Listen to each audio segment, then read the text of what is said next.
people view selling as a bad word in a lot of places. So the way that you feel about selling depends on your experience with it. When you have salespeople who'd like to provide better service, probably the biggest challenge is the mindset that they have that they are hunters and that they get paid to hunt well. Selling through service is a mindset that an organization has that allows them to always think about their customers first. But selling through service means that we're identifying the key service dimensions that we want to create as part of the partnership with our client.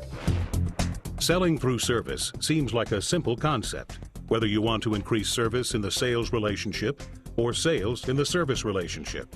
Yet managing the organizational forces that affect that effort is often a challenge. Sometimes organizations make it too hard.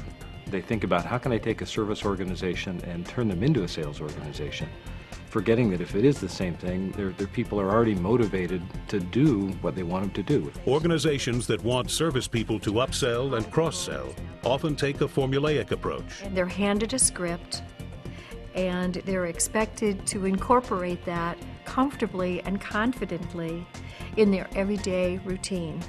And it comes across, first of all, as very stilted.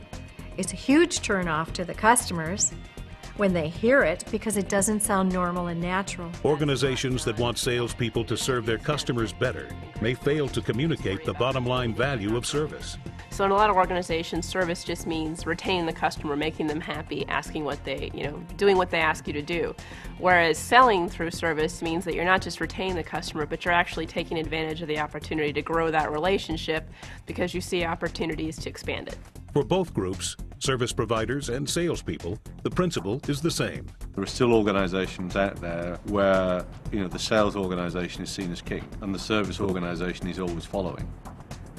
What you have to do is get everybody to understand in the organization that sales and service are equally important.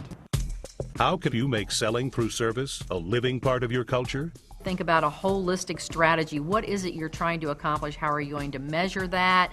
What are the skills that people in your organization need? How can we create that synergy between the sales and the service side of the business? You start from the customer's perspective.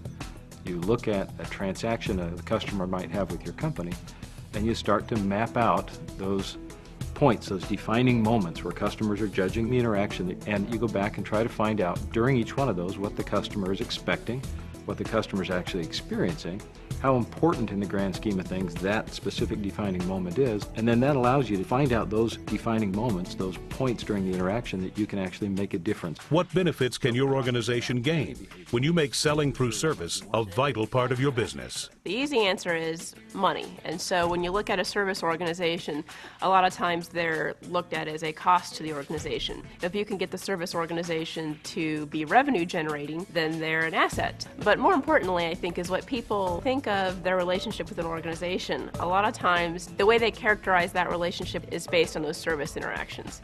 So I think it's become important to a lot of organizations because they realized it was important to the customer.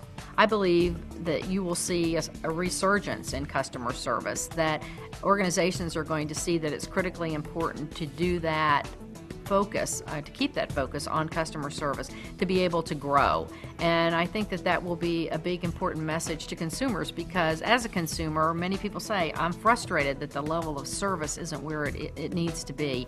And I believe that executives are going to start paying attention to that.